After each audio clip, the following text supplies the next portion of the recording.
cresci costurando com a minha mãe. Minha mãe tinha oficina de costura, então ajudava na costura, ajudava em casa. E como única filha mulher era muito rebelde, né? Então, por que só eu tenho que lavar louça? Por que só eu tenho que fazer café? Por que só eu tenho que fazer isso? Eu fui dando de graça para as pessoas carentes, modelos de currículo, como mexer no LinkedIn. Eu fui em escola pública contar para a galera da periferia que existe o LinkedIn. Tem uma galera que não conhece, não conhece. Que não faz ideia de como faz. De 3 anos para cá, mais ou menos, eu assumi, não ando mais de salto. E aí foi pegando o lance do All-Star, e, cara, virou meio que uma marca. É muito engraçado, porque quando as pessoas me encontram, a primeira coisa que elas perguntam, deixa eu ver a cor do seu All-Star.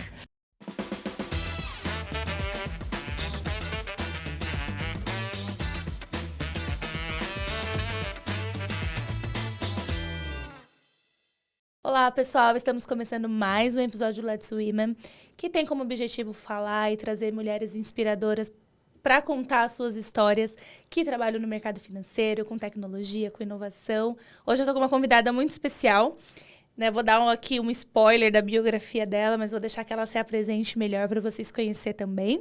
Ela tem 27 anos na área de tecnologia, é executiva de TI, criadora de conteúdo, escritora, apaixonada por carreira, liderança humanizada e top voice manager em IT e operações. Formada em administração e gerenciamento de computação e tecnologia da informação, MBA em arquitetura e gestão de infraestrutura. Uma carreira brilhante, uma pessoa que tem inspirado já muitas pessoas. A conheci pelas redes e estou muito feliz que ela topou vim aqui bater um papo. Estou falando de Inaraí Salles. Seja super bem-vinda. Obrigada. À nossa casa, que você fique super à vontade. Queremos te conhecer quem é Inaraí fora do LinkedIn e também no LinkedIn, como que é a sua trajetória profissional.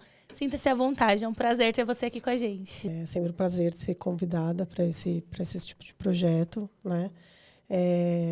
Fazer outras mulheres se inspirarem e se transformarem e mostrar para elas que elas podem chegar nessas cadeiras, né? Maravilhoso. Então, é uma honra. Obrigada, gratidão. Bora começar esse papo aqui. Me conta um pouco quem que é a Inaraí fora do LinkedIn, né? Como que foi assim na sua infância? Onde você nasceu? Onde você cresceu? Você tem irmãos? Foi criado pelos pais, pelos avós? Como que era a sua dinâmica familiar na infância? Bom, eu nasci no Campo Limpo, bem pertinho ali no Jardim Maria Virgínia, que é bem pertinho ali do Jardim P, Parque Arariba, acho que é bem pertinho. É tudo meio junto ali. Cresci ali, eu cresci com a minha mãe, né? Minha mãe se separou do meu pai, eu era bem pequenininha. Mas antes a gente teve aquela história de pai que batia em mãe. Então eu cresci num lar bem violento nos primeiros anos assim da minha vida, acho que até perto dos 7, 8 anos, quando a gente conseguiu que ele saísse mesmo de casa, né? Eu tenho 2 irmãos, um irmão mais novo que morreu fez essa semana aniversário de morte dele, ele morreu de overdose. Fizeram acho que 12 anos da morte dele. E um mais velho que eu não tenho contato. Né? Eu fui uma menina sapeca, né? Bem sapeca, gostava bastante de brincar na rua, gostava muito de bola, tinha bastante dificuldade na escola, né? Mas era muito amável na escola. Então, eu lembro, assim, na primeira série, professora Cassuco, que... Tem alguns professores que marcam muito a nossa vida, né? A professora falando para minha mãe que ia me passar de ano, porque eu não tinha aprendido a escrever, mas eu era muito boazinha. Então, ela não ia me deixar repetir. E cresci ali no Campo Limpo, cresci costurando com a minha mãe. Minha mãe tinha oficina de costura, então ajudava na costura, ajudava em casa. E como única filha mulher era muito rebelde, né? Então, por que só eu tenho que lavar louça? Por que só eu tenho que fazer café? Por que só eu tenho que fazer isso? E porque você é a menina, né? É a mulher, tem que fazer. Mas eu saí de casa muito cedo. Eu tinha 16 para 17 anos. E não voltei mais para casa. Aí já ganhei o mundo e foi viver. E fui viver, exatamente. E quando você, ainda na infância, na época do colégio, você vislumbrava assim, ai, quando eu crescer eu quero ser isso, ou eu quero fazer aquilo? Você tinha algum sonho de criança que você queria? Que não. Eu, assim, como eu cresci no meio de muita violência, né? E vendo meu pai bater na minha mãe e tal, eu sonhava em ser juíza. E eu passei por uma situação no momento que o meu pai colocou a gente como testemunha dele no processo de separação. Nossa. Então, nós fomos até o fórum para falar para o juiz o que estava acontecendo, né? E eu achei aquela situação assim tão potente, né? Tinha uma juíza mesmo, né, sentada na cadeira, que eu falei, cara, eu quero ser uma mulher igual essa, né? Mas os meus pais não eram pessoas que tinham muitos estudos, então sempre quando a gente falava assim, quero ser tal coisa, não, isso não é para você. Não, eu quero ser tal coisa, não, isso não é para você. Então eu só vim conhecer a tecnologia mesmo, entender que eu queria fazer tecnologia e que era pro lado da tecnologia. Eu já tinha perto de 17, 18 anos, que foi quando eu me apaixonei mesmo e falei, cara, é esse caminho. E o que te fez te apaixonar por tecnologia? Qual foi o contato que você... Não pode contar, você vai ter um treco. Eu abandonei a escola. Literalmente abandonei. Falei, não vou mais estudar. E eu trabalhava de recepcionista. Ali bem aqui no Vale no Largo da Batata. Numa escolinha de inglês e informática. E fiquei, acho que um ano inteiro sem estudar. E aí, numa conversa, me contaram que o colegial técnico não tinha física e química. Que as matérias técnicas eram substituídas por essas duas matérias. Eu falei, cara, sensacional. É isso. Não vou nunca mais aprender tabela periódica. Que era exatamente onde eu tinha tomado bomba na escola, que me fez largar. Né? Eu não conseguia gravar aquilo. E aí eu procurei um colégio particular, que lá na Estrada do Campo Limpo, acho que ainda existe, que é o Análise. E eu pagava exatamente R$300 de colégio e recebia R$300 de recepcionista. Então, eu dava o boleto todo mês para o meu chefe pagar da escola. Mas foram meses bem curtinhos, assim. Eu acho que eu fiquei 6 meses só com as duas coisas, né? Bem apertada de grana. E logo um professor falou na escola que tinha um estágio. A empresa que ele estava ia rolar um estágio, que era na Paulista. Para você ter uma ideia, eu nunca tinha ido na Paulista. Uau. E quem queria participar. E eu fui, né? E cheguei lá, participei da primeira rodada dinâmica, passei. Na segunda, passei. Na terceira, eu tive uma crise muito feia de bronquite. Porque eu tenho bronquite. Aí fiquei doente, muito doente. Falei, cara, eu vou igual eu vim aqui hoje, sabe? Nem que seja ligada nos aparelhos. E fui. E aí eu passei de novo nessa última. E nessa última era a entrevista com a gerente da área, que até hoje nós somos amigas. Legal. Beijo. A Ana Rosa, muito minha querida. E ela me perguntou, o que você é capaz de aprender? Eu falei, qualquer coisa. Você só precisa me ensinar.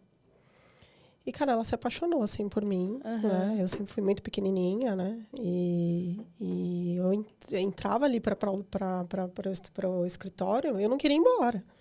E eu era, acho que, estágio de 4 ou 6 horas. Imagina, não ia embora. Ficava. E ela falava, vai embora, Iná. E eu falava, não quero. E era atendimento de helpdesk. Eu lembro na primeira semana que ela falava, a gente precisa arrumar um apelido para você, Iná. Aí é muito difícil. E eu falava, mas eu não vou atender outro nome, né? E ela, putz, então fica Iná. E desde então virou a Iná, né? Nunca mais, até hoje, eu me chamo Inarei, eu acho super estranho. E fui crescendo ali dentro, Ela me levou para o Boston. Ela foi para o Boston depois de uns 9 meses. Ela me convidou para ir para o Boston. Eu fui para o Boston. Fiquei, acho que 1 ano e pouco como terceira. Virei funcionária. Trabalhei no Boston, acho que por 9, 10 anos. Uau. Aí no outsourcing, quando a IBM entrou, eu fui para a IBM. Foi até uma escolha minha ir para a IBM, porque eu queria ir para uma empresa de tecnologia. Né? Queria saber como era trabalhar numa empresa de tecnologia. Aí eu fui lá para Hortolândia. Lá eu conheci a PwC, a Camargo Correia. Trabalhei em todas essas empresas como Problem Manager. Né? Então, eu sempre fui da área de crise mesmo, de gestão de crise, do caos. Eu sempre gostei muito, né? Ali eu fui me aperfeiçoando. Eu já tinha o Vitor, que agora tem 22 anos. O Vitor pequenininho. E, cara, eu passei um dia na frente do Santander e comentei com a minha mãe, vou vir um dia trabalhar aqui. E a minha mãe falou, por quê? Você mandou currículo? Eu falei, não, eu quero vir trabalhar aqui. E fazer até uma pequena pausa aqui, que é uma curiosidade. O que te fez querer o Santander por ser banco, né? O mercado, você já tinha tido uma experiência no Boston. Eu já tinha tido no Boston. E aí você foi para uma empresa de tecnologia. O porquê voltar, né? O porquê eu querer voltar para um ambiente financeiro? Cara, isso é coisa de mãe solo, tá? Eu me separei, né? E estava sozinha com o Vitor. E eu tentei levar o Vitor lá para Campinas, lá para Hortolândia, e era muito quente lá. E aí imagina, você mãe solo, sem um apoio, sem uma rede de apoio, numa cidade sozinha. Não tinha home quase na época, lembra? Acho que você não vai lembrar, né? Mas quase não tinha home. O Vitor não acostumou lá, né? Então o Vitor falava, é muito quente aqui, é muito quente aqui.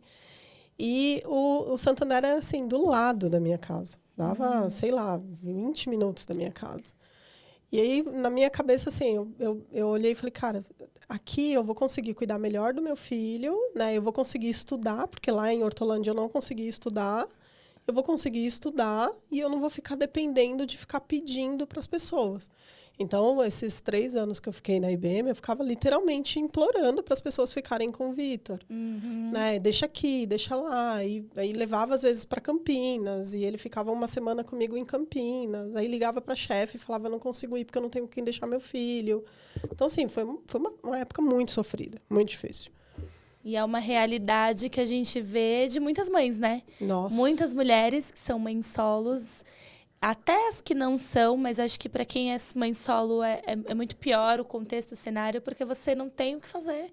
Vai fazer o quê com a criança? E você precisa trabalhar. Você precisa trabalhar, ao mesmo tempo que você precisa cuidar da criança. E creche, escolinha. Creche tem um problema de vaga. Escolinha tem um problema do custo. E muitas das vezes você não tem uma rede de apoio, né? E nas férias? Nossa, o meu pavor era a época de férias. Porque o curso de férias custava uma fortuna, que eu não tinha grana para pagar. Né? Eu não tinha com quem deixar ele. Então, o que eu fazia? Eu chegava à época de férias, eu mandava ele para casa da avó. Né? Da avó do pai, né? E ele passava, às vezes, 40 dias lá. E a gente, quando é muito... Eu estava hoje até conversando com a minha médica. A gente, quando é muito novinha, a gente é uma mãe meio possessiva, né? Um lance que eu não tenho hoje com o Daniel, que tem 10 anos. Né? Nossa, eu sofria muito dele ficar 40 dias fora de casa. Eu falava, nossa, Vitor, você não me liga, eu sinto sua falta. E ele falou, eu tô brincando. E a criança só querendo jogar bola, soltar pipa, essas coisas. Com o Daniel hoje, né? Hoje estou 46 anos, você é totalmente diferente da época, né? Mas eu, às vezes, mandava. E quando ela podia pegar, nossa, era uma bênção. Porque daí eu ficava 40 dias com ele lá, eu sabia que estava super bem cuidado com a avó. E quando ela falava, não posso pegar? Nossa, sim, de levantar de manhã e jogar no grupo do condomínio. Pelo amor de Deus, tem uma reunião. Alguém pode ficar com meu filho? Que loucura, né? É uma loucura. E você vê que os anos passam... E essa é uma dor que ela é muito latente ainda. É muito comum de ver. A pandemia, ela trouxe um benefício, né? Tentando olhar o copo meio cheio aí de uma crise que vivemos, que foi o home office, né? Foi possibilitar... Porque muitos setores não tinham ideia de como que era. O setor financeiro mesmo. Exatamente. Eu tinha amigos... antes da pandemia, que já trabalhavam em empresas de tecnologia e eles já viviam home office de 2 vezes na semana. Podia ficar em casa e tal, e estava sempre trabalhando de um lugar diferente. Eu falava, gente, imagina, eu trabalho em banco, nunca. Sempre trabalhei em banco e não tem nem cogita. E aí a pandemia forçou esse movimento e deu a oportunidade para muitas mães conseguirem trabalhar e ficar com criança. Né? Não, e aí virou o caos também, né? Porque daí você tinha que trabalhar, cuidar da casa, fazer comida, ir no mercado, limpar tudo. Que caos. E aí a criança, sem entender que a minha mãe tá em casa, mas ela não tá disponível. Como que explica isso, né? O meu enteado, ele pegou bem a fase da pandemia, com 2 para 3 aninhos de idade. Nossa, pequenininho, assim, então super dependente. Hoje ele já tá bem mais independente, vai tomar banho, come, faz tudo sozinho. Mas Antes não, né? Então, assim, e queria brincar, o tempo todo brincar. E era entediante. E aí, assim, não tinha muito o que fazer, porque tanto eu quanto meu marido, a gente tinha que trabalhar 800 reuniões num único dia. É muito, muito caótico. Mas tem são, né, os contrapontos de se trabalhar home office, de ter essa oportunidade. Bom, então me conta um pouco, né? Passada aí essa adaptação e, na verdade, essa não adaptação, né? Porque o seu filho não conseguiu se adaptar. Como que foi essa mudança de empresa e quanto tempo você ficou? Quais foram as áreas que você passou? O que você fazia? Bom, enfim, eu sempre fui da infraestrutura e de operação. Né? E aí foi quando eu comecei a estudar, comecei a me especializar mesmo, né, nas trilhas de ITSM. Nesses times eu fiquei com o time de gestão de problemas, né? Foi bem bacana, porque a gente praticamente montou do zero o time de gestão de problemas, né? E a gente foi vendo amadurecer mesmo aquele time, foi vendo as coisas começarem a andar e tal. Depois de uns 4, 5 anos, eu fui convidada para ir para um outro time, que é um time mais de KPI, de indicador, né, de controle. E fiquei nesse time mais ou menos 1 ano, até que eu fiquei doente. E aí eu saí uma sexta-feira do trabalho, falando até segunda-feira, e só voltei 1 ano e 8 meses depois. Uau! E você quer abrir? O que você... Eu saí, eu tive um problema na coluna, muito sério. Mas depois de 1 ano e 8 meses fazendo tudo que é tratamento que você imaginar na coluna, eu entrei em depressão. Entrei em choque, assim. Porque os médicos não achavam que eu tinha, né? Eu sentia dor constante, então eu vivia à base de morfina. E eu perdi os movimentos da perna esquerda. Uau! E assim, exame, e não sabia o que era. E eu fui aumentando peso. Até que, quando eu entrei em depressão, acabei ficando internada no centro psiquiátrico por 27 dias. Voltei para casa e decidi ir para Bahia. Largar tudo e vou vender água de coco na praia. Exatamente, Cara, foi, assim, foi a decisão mais assertiva da minha vida, sabe? Sabe aquela hora que você fala assim, não, eu quero parar tudo. Vamos parar tudo? Eu parei tudo. Eu parei as medicações, eu parei os tratamentos, eu parei tudo e fiquei parada na Bahia olhando o mar, pensando na vida. 15 dias. 15 dias. Foi sozinha ou levou com o marido, que né, já tinha casado de novo. Aí, quando eu voltei, todo mundo, e agora o que você vai fazer? Eu não vou fazer nada, eu quero voltar a trabalhar. Não, mas como assim? Não, eu não quero mais fazer tratamento, eu quero voltar a trabalhar, eu quero ser mãe de novo, eu quero ter a minha vida de volta.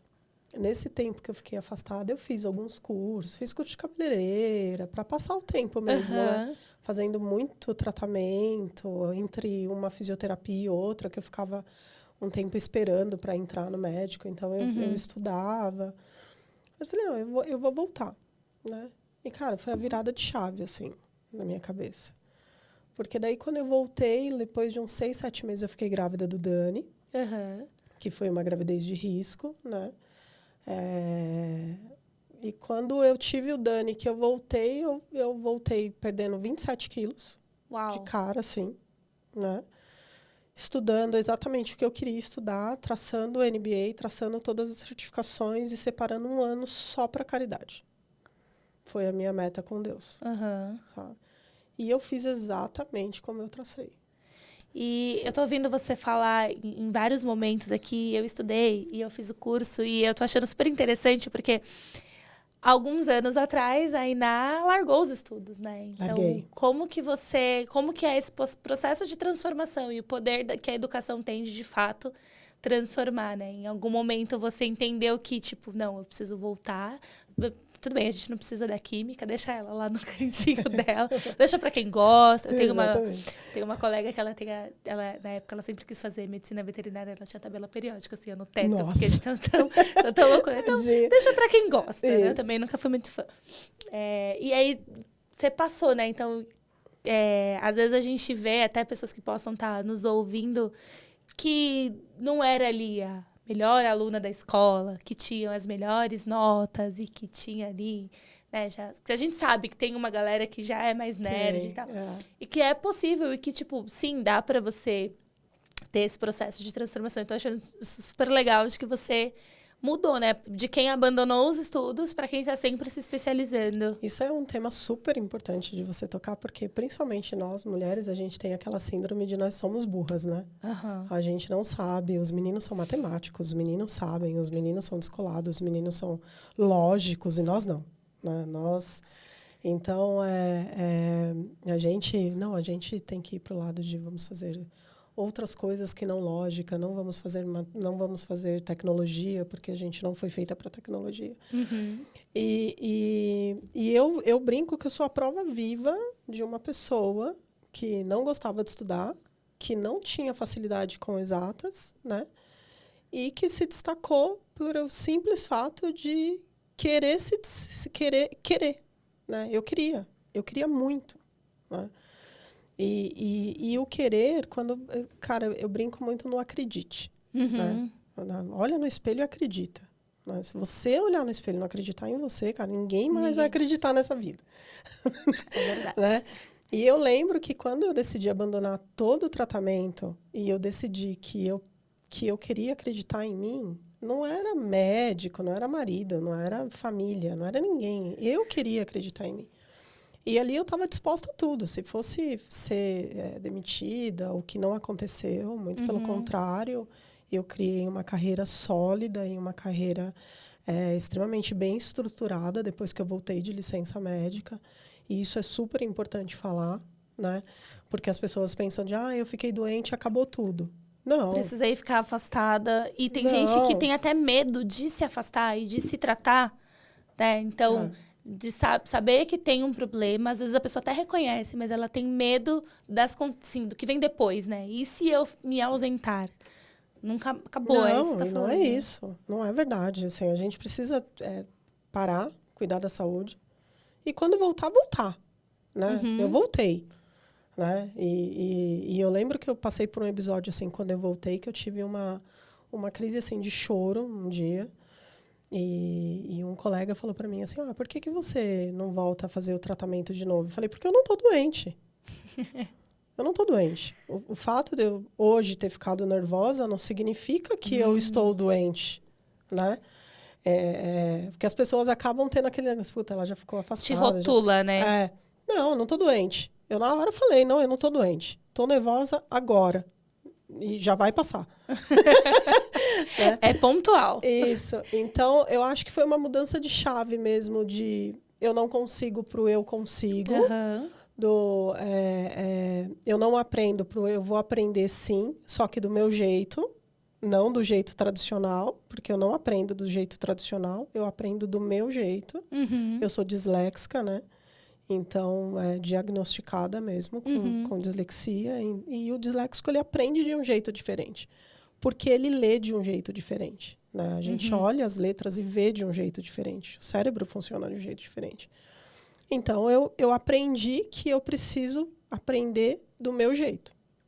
E que tem coisas que eu não vou aprender. Então, por exemplo, se você me der uma linha para eu gravar, eu não vou gravar.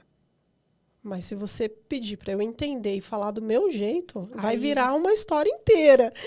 Tanto que você é escritora, né? Exatamente. Então, você vê como é mudança de chave mesmo da cabeça. Você comentou um pouco sobre a caridade. Eu queria até anotei que é uma das coisas que é Unidos Carreira. É sobre Unidos Carreira. Que você tem conta um pouco de como do que é, de como que foi esse seu compromisso, né, que você firmou e o que você faz, o que você desenvolve. Eu tenho assim na cabeça que eu tinha tudo para dar errado, sabe? Tudo para dar errado. Nasci num lar desestruturado, não tive acolhimento da minha família, uma menina, né? Eu tenho marcas no corpo de surras, então assim eu tinha tudo para dar errado, né?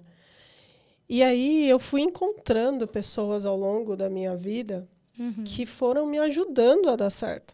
É lógico que teve o meu trabalho, que tem a minha vontade, mas sozinho eu não ia conseguir, né?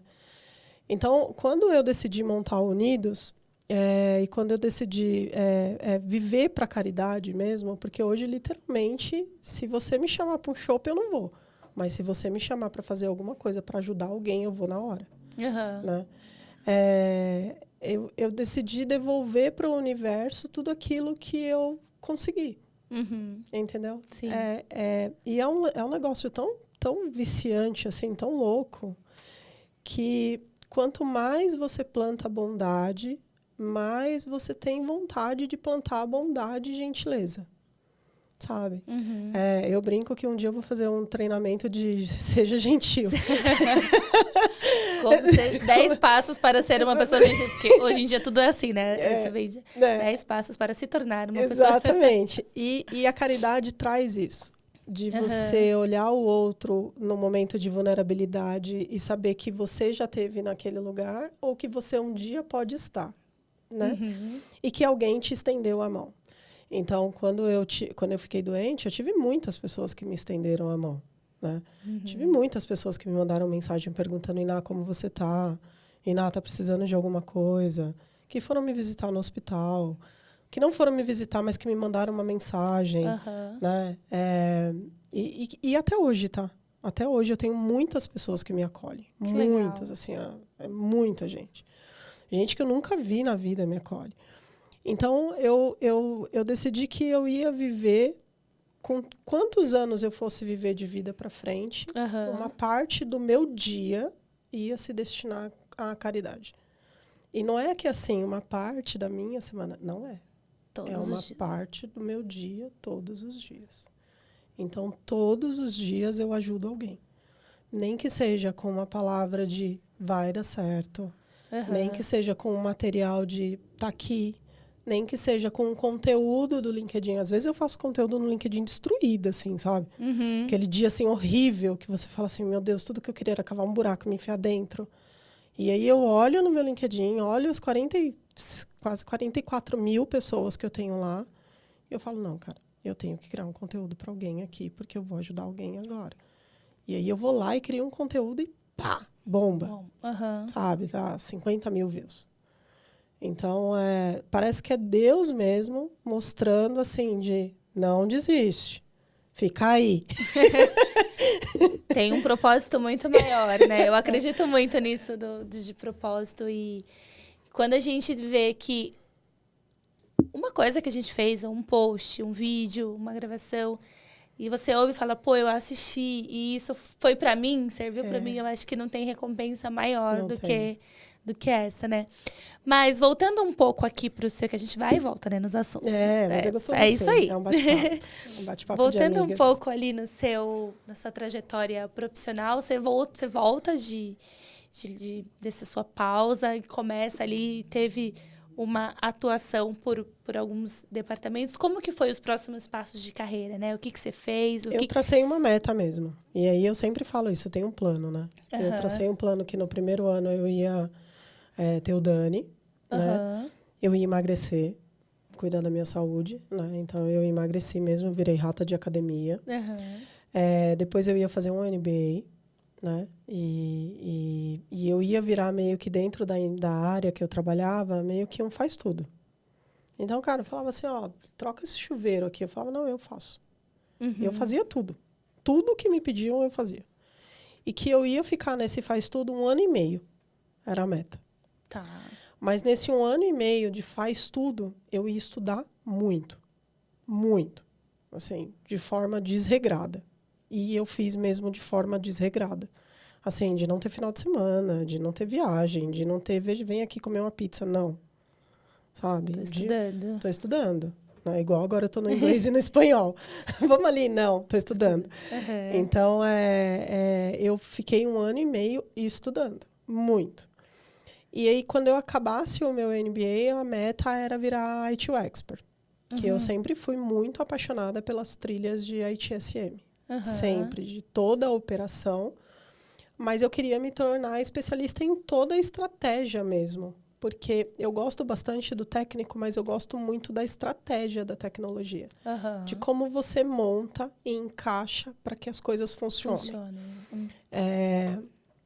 Gosto muito de sala de crise, gosto muito do quente mesmo, né? De war room e tal. Mas o como você encaixa isso aqui é uma coisa que me fazia apaixonar, né? E aí, no ano seguinte, eu guardei dinheiro. Foi um ano que eu guardei dinheiro e fiz, acho que 12 certificações em um ano. E, cara, eu lembro que a minha última prova, eu tive, assim, eu fiz a prova e na hora que deu na tela, assim, que eu passei, eu tive crise de vômito, assim, de tão... Chegou no limite, no limite, né? no limite. E aí eu lembro que eu chorava e vomitava tudo junto, assim, não acredito. Porque no AIT o último é o MAUC, que é o que pega meio que tudo que você fez dos certificados e tira um. Né? E é o último, é onde você é expert.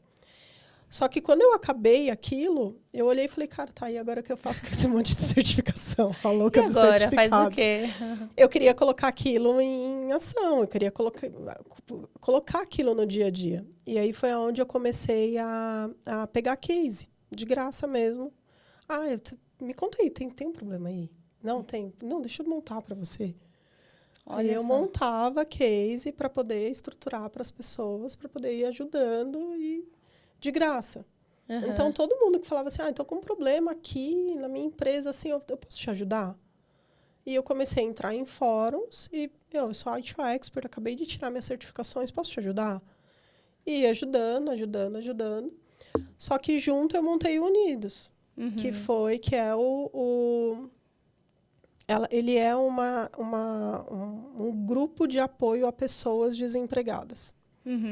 Porque nessa fase eu percebi que a gente não cuida do nosso LinkedIn, não cuida da nossa carreira, não sabe o que estudar, não sabe o que a gente vai ser daqui 5 anos. A gente meio que vai deixando a vida nos levar, né?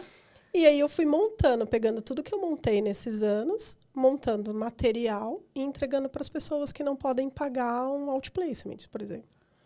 Né? Então, eu fui dando de graça para as pessoas carentes, modelos de currículo, como mexer no LinkedIn. Eu fui em escola pública contar para a galera da periferia que existe o LinkedIn. Tem uma galera que não conhece, não conhece. Que não faz ideia de como faz. Não, eu lembro uma palestra que eu dei lá em Santos, que no final da palestra eles fizeram uma fila, assim, para falar comigo. E, por último, tinha uma menina, assim, muito carinha de nerd, assim, sabe? Muito nerd, com um caderninho na mão. E ela falou assim, me ensina a escrever LinkedIn. Olha só. Cara, aquilo ali salvou meu dia. Eu tinha saído de casa às 4:30 da manhã para dar aquela palestra, sabe? Salvou o dia. Né? E foi um ano que eu fiz mais de 150 palestras, todas gratuitas. Todas. Todas as escolas que você me chamasse, vem aqui, eu ia. Todas as empresas. Em todos os lugares que falassem, vem aqui falar de carreira, vem aqui falar de LinkedIn, vem aqui falar de currículo, vem aqui falar... Eu ia. Né? E foi um ano inteiro, assim, até que chegou a pandemia. Aí foi na pandemia que eu dei um corte. E aí eu me separei, né? Que eu me separei do pai do Dani. E foi um momento de mulher que eu falei, não, aqui agora eu preciso parar. Né? Aqui eu preciso repensar em como eu estou traçando isso. Agora é comigo, né? Agora o papo é eu comigo mesmo, né? Isso. Cara, esse período de pandemia trouxe... não tem como a gente falar, né? É um mundo antes da pandemia e um mundo pós-pandemia. É a gente como profissional antes da pandemia e a gente depois da pandemia. Influenciou muito essa pausa forçada que todo mundo teve que ter, né? E quando a gente fala de carreira, é muito isso. Porque pra gente que é do mercado financeiro, o banco você nunca imaginou que ia pro home office. Porque banco tinha aquela coisa de rigidez, de tradição. A gente, na tecnologia até ficava. A área... Mas não ficava muito. Mas não ficava... Quando você vê todo o banco, é muito mais difícil. Todas as áreas de negócio, né? Enfim, hoje o cenário é outro. Cara, e as agências, né? Um negócio louco. Muito louco, né? Muito louco. Mas foi algo que também trouxe pra gente aí muitas lições, muitos aprendizados. E aí eu queria que você falasse um pouco também agora de como você vê essa evolução da tecnologia, né? Então, você trabalha com operação aí há mais de 20 anos, já viveu vários sistemas, já viu várias coisas. Então, como que você vê, né? Talvez fazendo uma retrospectiva aí de como era, sei lá, de qual que era o tempo que era antes, de como que era uma sala de crise antes, como que é agora. E até o que você espera, assim, do futuro, né? Que você vê de tendência, o que está vindo por aí? Eu acho que a tendência é cada vez mais as empresas ficarem mais enxutas quando você fala de processos manuais, né? Então, antigamente, a gente tinha salas de crise que alguém pegava um alerta, alguém fazia um comunicado na mão, alguém soltava um comunicado, né? Alguém restartava um servidor, era tudo manual, né? Uhum. E já diminuiu muito. Mas eu vejo para o futuro uma escala muito rápida de o próprio ambiente pega, o próprio ambiente restabelece, o próprio ambiente solta o comunicado, já diz o que impactou, já diz quanto impactou, né? Já diz quem deixou de operar, quem parou de operar, como que a gente resgata aqueles clientes, né? Como que a gente já manda uma mensagem falando assim, a gente teve uma indisponibilidade aqui, mas pode fazer de novo aqui que já vai estar bonitão, pode tá tentar, legal. Uhum. né? Então, eu vejo os próximos anos, tanto da infraestrutura como da operação, mais livre de trabalhos manuais. Uhum. E aí, como que eu enxergo as pessoas que estão dentro dessas operações, né? Eu acho que elas precisam cada vez mais enxergarem processos mesmo como o ITIL, né, ou como o Agile, de forma automática. Que precisa existir organização de processo, mas tudo em esteira flare. Né? Não adianta você ficar colocando, vamos dizer assim, pontos de... Ai, não, eu quero que aqui alguém coloque a mão. Ai, não, eu quero que aqui alguém olhe. Não adianta. Não. Eu enxergo que vai fazer diferença as empresas que, primeiro, encantar melhor os clientes. Né? Uhum. E eu acho que é encantar a marca mesmo. Cara, eu compro essa marca, ela é mais cara, mas eu sou apaixonada por ela. E é isso, né? Entendeu? E eu não abro mão, Eu não abro mão, entendeu? Eu acho que essa empresa vai fazer a diferença e isso vai ter muito sobre humanismo. Uhum. Né? Eu acho que isso vai ter muito sobre as pessoas olharem e falar assim, cara... É uma empresa que investe em ESG, é uma empresa que investe em mulheres, é uma empresa que investe em periferia, é uma empresa que está transformando o nosso país. Cara, eu vou comprar deles. Né? E, ao mesmo tempo, pegando tudo isso que a gente fala de humanismo, linkando a tecnologia para responder muito rápido. Uhum. Né? Linkando a tecnologia para... Cara, não baixar reclamação, não ter indisponibilidade, o cara tentar fazer alguma coisa e conseguir na hora que ele quer fazer, né? Então, ontem estava até comentando com uma amiga minha, né? Eu fui comprar um serviço para casa, eu sou muito preocupada com as crianças caso eu falte. Uhum. Né? E aí eu liguei para uma pessoa e falei assim, olha, eu quero contratar um serviço X... para caso eu venha a adoecer ou a ficar doente, minhas crianças tenham um conforto. Uhum. Ah, não, eu posso te ligar? Cara, perdeu. Sabe? Não consigo falar com você. Coloca aqui para mim tudo que você precisa, manda aqui no WhatsApp para mim tudo que você tem aí que eu vou escolher, vou mandar de volta para você. Cara, já perdeu. Já perdeu, né? Já foi. Já foi. Entendeu? Porque a gente tem um tempo muito restrito, né? É tudo muito rápido, mas ao mesmo tempo a gente precisa desse lado humano muito aguçado. Uhum. E o que vai deixar isso aguçado é juntar esse lado das pessoas serem mais humanas com a tecnologia respondendo muito rápido. É muito louco isso, porque... Cara, várias vezes eu já me peguei nessa mesma situação de precisar resolver algo no meio de uma reunião e a gente quer fazer 80 coisas ao mesmo tempo, né? Então Todas a gente tá nós. aqui, ó. E aí, e a nossa cabeça, ela não para. Porque você tá aqui na reunião, por exemplo, numa sala de crise, mó BO, tendo que restabelecer um serviço que tá fora, que tá gerando prejuízo, porque tá deixando de... As pessoas não estão conseguindo fazer. Mas aí você pensa... Ai, será que eu mandei as apostilas certas da escola? Quais são as aulas que ele tem hoje? Aí você... Será que faltou isso? Será que fez? Será que não sei? O que vai jantar? O que vai ser? Será que tem? Será que não tem? Tem que comprar? Tem que...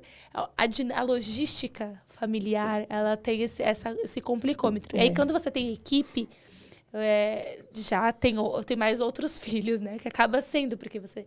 É o problema pessoal que cada um tem com as suas respectivas famílias. É desenvolvimento de carreira. Então, você tem que equilibrar os pratos. E até queria que você trouxesse um pouco desse seu papel de liderança, de como que é exercer a liderança de times grandes, né? De como que equilibra 800 pratinhos. Como não surtar. Ou como que conduz, né? Como que é? Porque, para muitas mulheres, a gente já tem esse estereótipo e até uma característica de fazer muitas coisas ao mesmo tempo. Tem. Né? E na liderança, né, para quando você vai assumindo cadeiras e até na cadeira que você está hoje, de como que é cada vez mais ter mais funcionários debaixo de você? Então, eu sou muito tranquila, né? Muito. Às vezes até eu me assusto com tanto, né? E eu amo muito as pessoas. Cara, eu amo um tanto assim que eu consigo amar até quem não me ama, sabe? Da pessoa, tipo, falar... Você vê que a pessoa não te suporta, você fala, cara, não tenho nada contra você, entendeu? Então, eu sempre tive times grandes e eu sempre fui muito próxima dos meus times. E se tem uma coisa que eu levanto todo dia pensando como líder, eu não vou fazer para eles o que eu não gostei que fizeram comigo um dia. Né? Então, eu tenho um hábito de, nos meus times, a primeira coisa que eu faço é ter os combinados. Então, os combinados nós não temos hierarquia. Nós somos todos iguais, com responsabilidades diferentes. Né? Às vezes, eu vou precisar que todos me ajudem. Às vezes, eu vou ter que falar que a gente vai ter que fazer assim. E eu preciso que vocês entendam que é por um bem maior que todo mundo vai ter que fazer. Tudo que a gente faz por propósito. Então, não tem essa de desceu aqui e falou, pinta aqui de amarelo e não pergunta por quê. Não. Todo mundo que descer e perguntar e falar que tem que pintar de amarelo, você pergunta por quê. Né? Então, a gente acaba criando uma relação, em todos os meus times, eu acabo criando uma relação de amizade mesmo.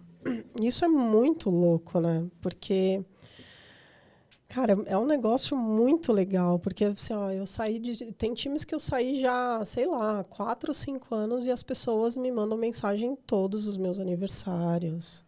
Me mandam mensagens no LinkedIn, me mandam mensagem no WhatsApp, falando que sente saudade. Legal. Que sente falta, né?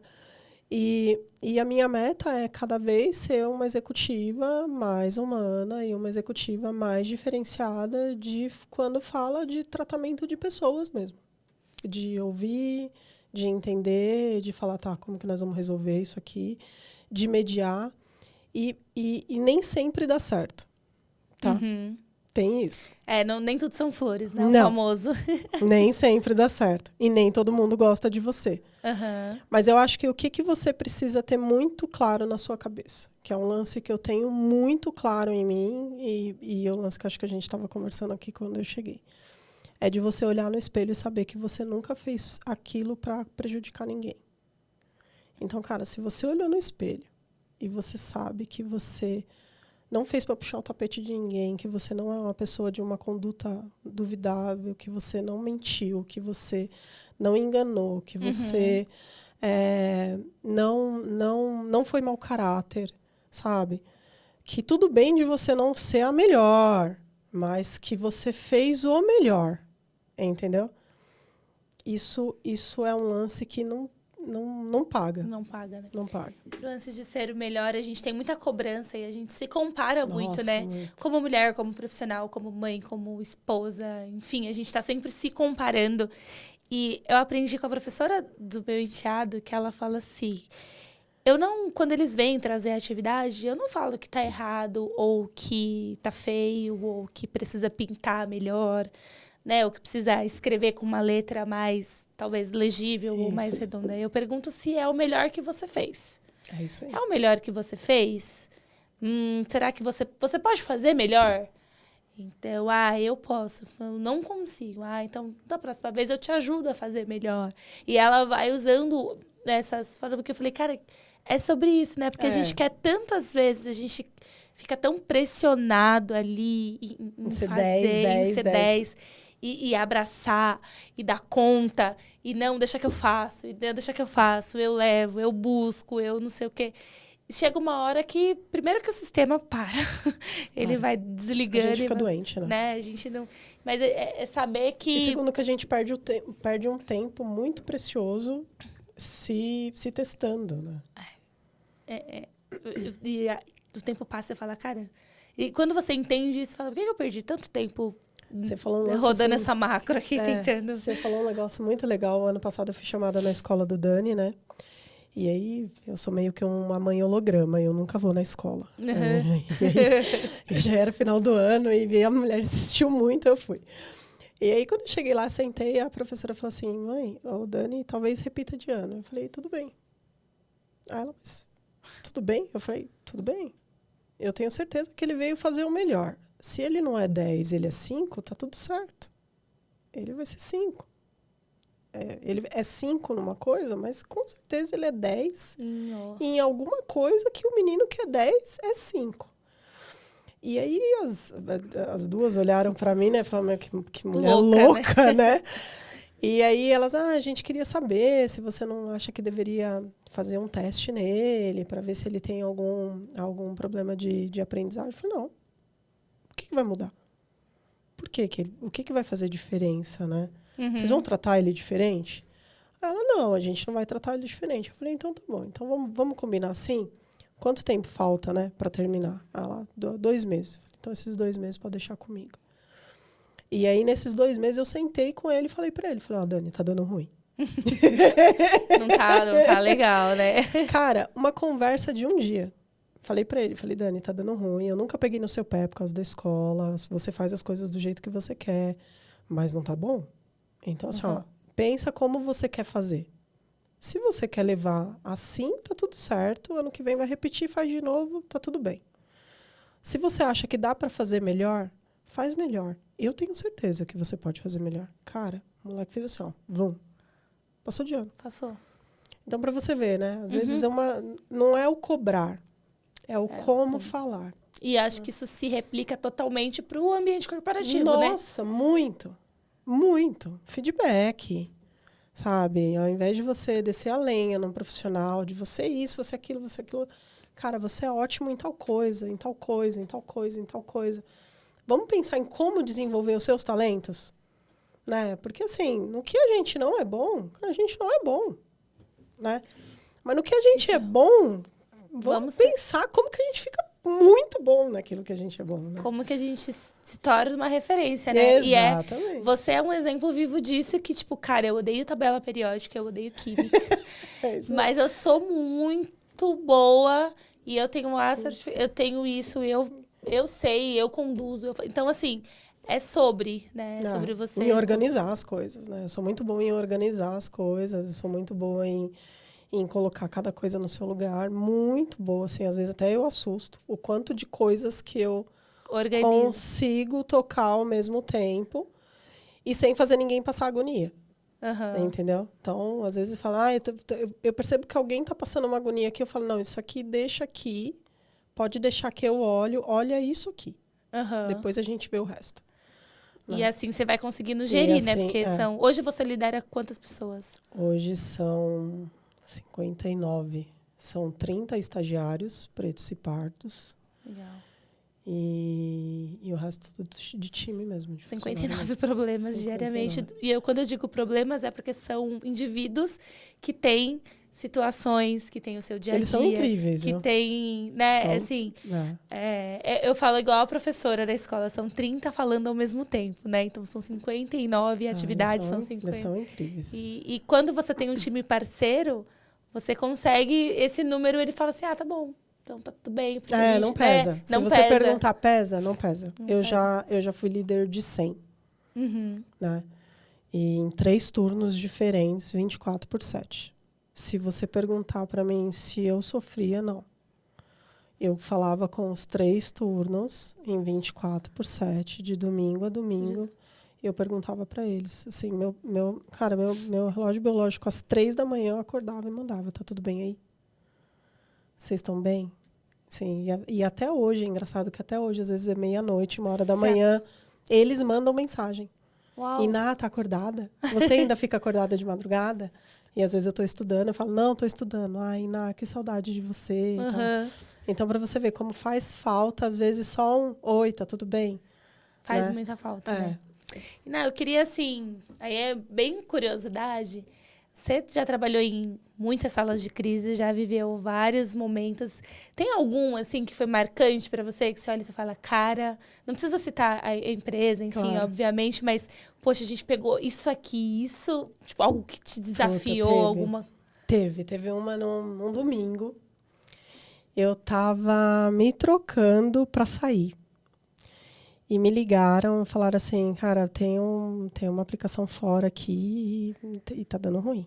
Eu falei, tá, mas fizeram uma primeira pergunta, né? Fizeram mudança? É tipo técnico quando você liga. Você reiniciou o computador? Você reiniciou o computador. Fizeram mudança? Não. Começou aonde? Não, começou em tal lugar. Eu falei, tá, me coloca aí na sala. E aí eu sempre tenho meio que um script, fez tal coisa, olhou tal servidor, olhou tal coisa, e puta, não. E já tinha passado assim umas 3 horas de sala. Uhum. E tinha uma pessoa no time que era do Nordeste. E essa pessoa me falou, veja bem, eu posso falar com você por fora. Aí eu, pode. Aí a gente chamou por fora. E essa pessoa contou o problema, e o problema era assim muito grave. Uau. Assim, muito grave, assim, de você parar para pensar e falar assim, fazer a conta e falar, cara, esse negócio vai ficar fora 1 semana. Putz. Sabe, assim. E aí eu olhar para ele assim na tela e falar assim, entendi. Tá bom. Fudeu. Sabe? E assim, manter muita calma, né? Uhum. E aí eu falei, calma. Vamos começar a pensar aqui no como que a gente pode resolver. E aí eu fui colocando numa lista tudo que a gente podia fazer em paralelo, né? E junto como que a gente podia contar para os times de negócio que estava acontecendo aquilo. Agora a gente vê como... Primeiro a gente entender. Agora como que a gente conta pro coleguinha que deu ruim. E, cara, foi um trabalho em equipe muito bonito, assim. Foi um trabalho em equipe muito legal. Eu fiquei em sala de crise mais de 20 horas. Miou. O rolê já era, né? Miou. E a gente conseguiu restabelecer o ambiente, assim, muito rápido. De uma forma, assim, muito... Cara, de uma forma muito, assim, empática, sabe? Sem briga. Sem treta na sala, sem ninguém maltratar ninguém. Eu montei uma sala apartada para falar só com os executivos. Então, numa sala eu deixei só o time técnico. Uhum. Na sala do lado eu deixei só os executivos. E aí, de tempo em tempo, eu dava uma atualização para os executivos do que estava acontecendo, o que a gente estava fazendo. Que estava tudo bem. Ao mesmo tempo, eu fui avisando todos os times de atendimento. E foi assim, foi uma sala que me marcou muito, muito, muito, muito mesmo. Não só pela competência da gente em tocar aquela crise de uma forma muito calma, né? Mas o tempo que a gente restabeleceu foi muito rápido, né? O tanto que a gente aprendeu aquele dia foi muito, muito legal. Mas o lado humano, assim, dos executivos e dos técnicos e mesmo do meu time, né? Meu time sempre foi o time que conduzia mesmo salas de crise. Em não maltratar ninguém, acolher todo mundo, em falar, você vai almoçar, vai comer alguma coisa, a gente toca aqui, pode deixar aqui que vai comer, a gente já volta. Né? De organizar até as pessoas comerem, sabe? Foi muito bonito. Porque para quem não está acostumado, uma sala de crise é basicamente... Vamos pegar um exemplo que acho que todo mundo vai entender. Caiu o Pix. O Pix não está funcionando, eu não estou conseguindo mandar o Pix. Já abre uma sala ali, junta toda a galera técnica. Gente, começa a conferir o sistema A, B e C, se está integrando, se não está. Então, quando você faz, você entra... Você tem hora cuida disso, né? Você não tem hora... E você que tem que resolver, né? Você não tem hora para sair, né? Tem salas que são rápidas, Não tem. que encontram Não a tem. resposta, enfim. Ah, achamos, beleza. Não é só reiniciar, mas muitas das vezes é desliga e liga e funciona e restabelece. Mas muitas das vezes, até você entender o que aconteceu, vão horas, né? Horas e horas. Eu costumo dizer que as crises, elas precisam ser conduzidas... É muito quente. A operação é muito quente. Então, ela precisa ser conduzida de uma forma muito humana, mas muito rápida, né? Porque você precisa reduzir o impacto, mas, ao mesmo tempo, você precisa restabelecer muito rápido. Porque, né, a gente falando de mercado financeiro, pegando esse exemplo simples do Pix, todo mundo tá o tempo todo fazendo um Pix hoje, né? Então, usando o serviço de um banco, a gente que presta esse serviço financeiro, sempre vai ter alguém querendo pagar uma conta, usar um cartão, fazer um câmbio, fazer um investimento. E aí cai um serviço, e aí aciona. Mas hoje em dia é muito estável, né? É muito difícil. Mudou muito. Muito Como difícil. que você vê essa mudança? Assim? Não, mudou muito. Muito. Sim. Eu não sei onde você trabalha. Mas eu já passei por alguns bancos, já vi caos e já vi que, de fato, tem uma mudança. A gente ainda vê, né? Caiu, não tá funcionando, meu Deus, o que aconteceu? Não, mudou muito. Mas é muito As menos. tecnologias mudaram muito. E eu acho que a inteligência artificial veio transformar muito do meio do ano para cá. Mudou muito, assim, de forma assustadora. Bom, vamos mudar um pouquinho aqui, que eu quero puxar um gancho da sua parte de escritora. Eu vi que você tá para lançar um livro. Pois é. E eu queria Na verdade, dois. Eu quero que um spoiler. Esse episódio aqui ele é gravado, né? Mas pouquinho em fevereiro, mas bem no finalzinho, no último dia. Vai ser lançado em março. Conta um pouquinho. 8. O TI de Salto foi um presente que eu ganhei, né, da Silvia Bello, e com indicação da Cláudia Marquesani, que é muito minha amiga já há muitos anos. E no dia que ela me chamou, eu falei, meu Deus, será que eu dou conta desse trem, né? Mas conforme eu fui escrevendo, eu tenho um livro meu, pessoal, guardado, que todo ano eu falo que vou lançar. Calma que vai sair. E eu tenho o hábito de escrever, tanto no Instagram quanto no LinkedIn, né? Mas eu queria fazer alguma coisa que não fosse só contar uma história, né? Eu queria fazer um capítulo que as mulheres que lessem aquilo, elas conseguissem usar aquele capítulo para se impulsionar, né? Que é a minha maior missão de vida mesmo. É impulsionar outras pessoas a terem alta empregabilidade e terem um plano de carreira de sucesso. Né? E conforme eu comecei a escrever, eu falei, não, mas todo mundo pede para eu contar um pouco da minha infância, né? E eu, não preciso começar da infância. Aí eu voltei. Então, conta um pouquinho da minha infância, mas junto tem toda uma estrutura que eu fui separando para que cada pessoa que leia consiga sair dali com um plano estruturado de carreira. Que legal, que incrível. Então, já fica aí a dica de que em breve teremos mais um TI livro de Salto, aí. dia 8. Tem TI de Salto. TI de Salto, dia 8. Vai ser lançado lá no JK, na livraria. Que legal. Dentro do JK. E é o estereótipo, né? Então, não sei se dá pra ver na câmera, mas ela tá de All-Star, né? Sempre. E aí, quando você fala de executiva, você fala, pô, você já tem ali uma ideia do terninho, do salto, não sei o quê, mas desmistifica um pouco, mas tem esse lado, né? Então, até uma curiosidade, né? O porquê do nome TI de Salto? Tem alguma... Então, tem vários... esse é o 5º livro, né? E sempre é TI de Salto.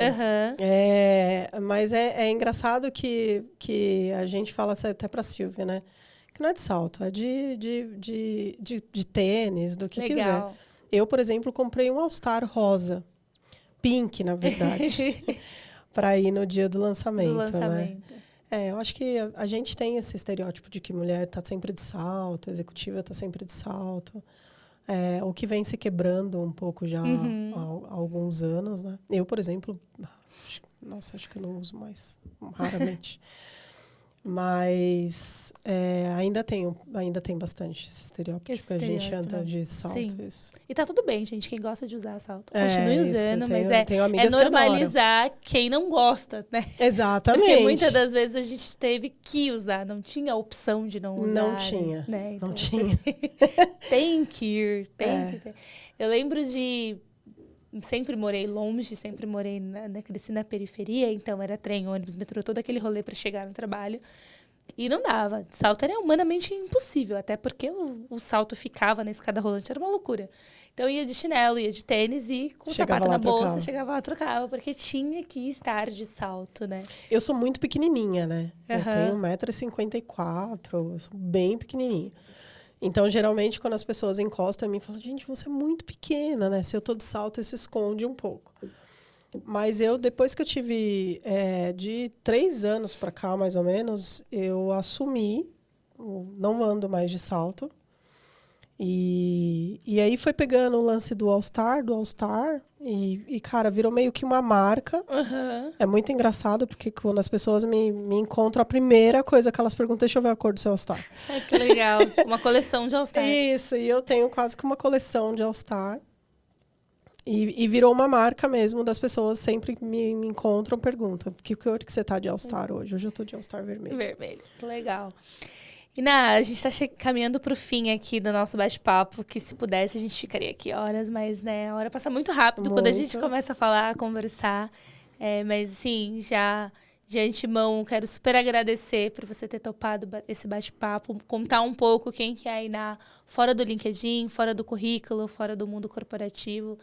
Tenho certeza que as pessoas que te conhecem e que não conhecem o seu lado pessoal, né? Vamos dizer assim, estão hoje conhecendo uma outra Iná. E as pessoas que vão te conhecer pela primeira vez, elas já têm o combo ali. E eu quero deixar para você, enfim, fazer as suas considerações finais. Se você quiser dar algumas dicas, se você quiser 3 coisas para crescer na carreira, alguma coisas nesse sentido, fica as primeiro, eu acho que as pessoas precisam muito ter o hábito de cuidar do LinkedIn, inclusive entrei o seu, é lindo, perfeito. Obrigada, tô aprendendo, tô nesse processo aí do LinkedIn. Eu acho que tem que cuidar bastante do LinkedIn. Segundo, tem que desapegar desse lance de, para estudar, precisa estudar em escolas caras, precisa estudar em fazer certificações caras. A gente vive um mundo de tecnologia que tem muita coisa de graça. Uhum. E isso não faz você menos inteligente ou menos merecedor de uma pessoa que fez uma certificação cara. O importante é você estudar e você aplicar.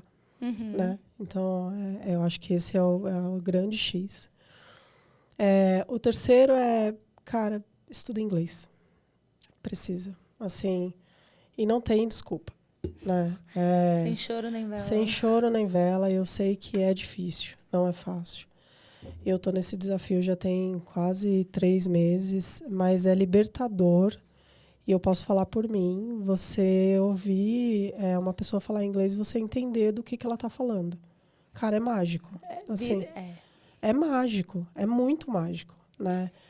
Eu fico até emocionada porque sempre foi um bloco na minha vida inteira. E eu me predispus há 3 meses atrás que eu ia destravar isso, que não era possível, que todo mundo aprendesse trem menos eu.